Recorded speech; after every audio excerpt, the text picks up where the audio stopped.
आज हम जिस दुनिया में जी रहे हैं, जहाँ सांस ले रहे हैं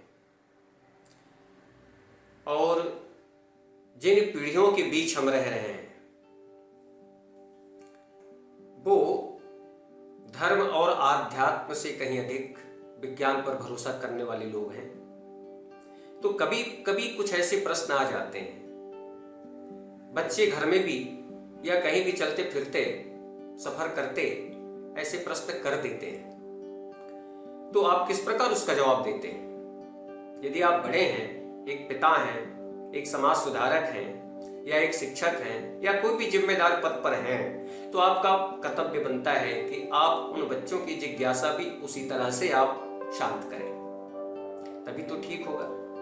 यदि उनके तर्क, उनकी जिज्ञासा, उनके लॉजिक आप ठीक से ना बता पाए तो संभव है कि उन बच्चों का आध्यात्म और धर्म के प्रति विश्वास कम हो जाए। तो ऐसी एक घटना घटी। एक छात्र आया विज्ञान का और एक पंडित जी से पूछ बैठा कि महाराज जी ये बताइए कि आप सब कहते हैं कि भगवान सब जगह है और मंदिरों में भगवान को भोग लगाया जाता है तो भगवान उसे ग्रहण करते हैं, पर हमने भी कई बार देखा हम उसमें पेड़े लड्डू भगवान के आगे रखे और हमने भी हाथ जोड़ करके ऐसी विनंती की कि प्रभु आप इसे प्राप्त करें, भोग लगाएं और बाद में हम उसको प्रसाद के रूप में प्राप्त करेंगे। लेकिन फिर आंखें खोल करके देखा कि जितने उसमें पेड़े रखे थे उतने के उतने रखे थे, उसमें कोई निशान भी नहीं पड़ा था उनके हाथ का। फिर हम कैसे मान लें कि वो भोग लगाते हैं? अब प्रश्न तो बड़ा विचित्र भी था, अद्भुत था, लेकिन मार्गी का है।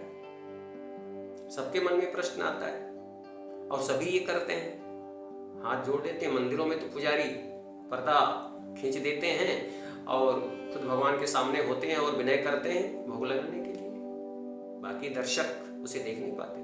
ये होता है।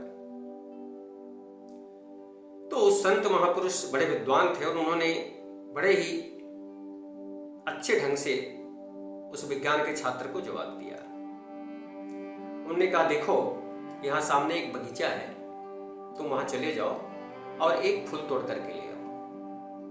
बालक गया और एक फूल तोड़ करके ले आया। संत ने कहा कि इस फूल की खुशबू ले लो, सूंघ लो इसको, उसकी सुगंध ले लो। बच्चे ने, गुलाब का फूल था, उसकी गंध ले ली और फिर रख दिया। इसके पहले उसने ये कहा था कि ठीक है, एक तराजू ले आओ छोटा सा, जिसमें जो सुनारों के पास रहता है, सोने चांदी तौलने का काम करते हैं, ऐसा छोटा एक तराजू ले आओ और एक तरफ बांट रखो, एक तरफ फूल को रखो। 5 ग्राम 10 ग्राम जो भी वजन होगा, ये करके देख लो। प्रैक्टिकल, भाई आजकल विज्ञान के छात्र तो प्रैक्टिकल ही मानेंगे ना। बालक वैसा ही किया, सुगंध लेने के पहले फूल का वजन किया और नोट कर लिया 5 ग्राम। और संत ने कहा कि अब तुमने सुगंध ले ली फूल का? हाँ। अब फिर वजन करो। बालक ने फिर वजन किया। संत ने कहा कि कुछ अंतर आया वजन में? बालक ने कहा नहीं।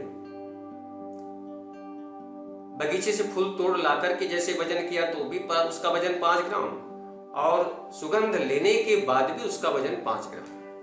कोई अंतर तो नहीं आया। अब संत जी ने कहा कि आपकी सुगंध लेने के पहले भी उसका वजन उतना ही था और आपने उसकी सुगंध ले भी ली, ग्रहण कर। इसका तात्पर्य ये है कि आपने गंध लिया तो भी उसमें कोई अंतर नहीं आया। ठीक इसी प्रकार से भगवान के आगे, देवताओं के आगे अगर भोग के लिए कोई सामग्री रखी जाती है तो जैसे आप उसका गंध लेते हैं, सुगंध लेते हैं, ठीक उसी प्रकार से जो भक्त जिस भाव से रखता है उस भाव को परमात्मा ग्रहण कर लेते हैं। इसलिए इसमें कोई निशान नजर नहीं आता, कोई संख्या की कमी नजर नहीं आती, क्योंकि वो तो भावग्राही जनार्दन, वो तो केवल भाव ग्रहण करते हैं। और वो विज्ञान का छात्र संत जी के ऐसा कहने से संतुष्ट हो गया। ठीक इसी तरह से कोई भी आज का बालक इस प्रकार कोई प्रश्न करे तो हमारे अंदर उतना सामर्थ्य हो, उतना ज्ञान होना चाहिए ताकि उनकी जिज्ञासा को हम शांत करें।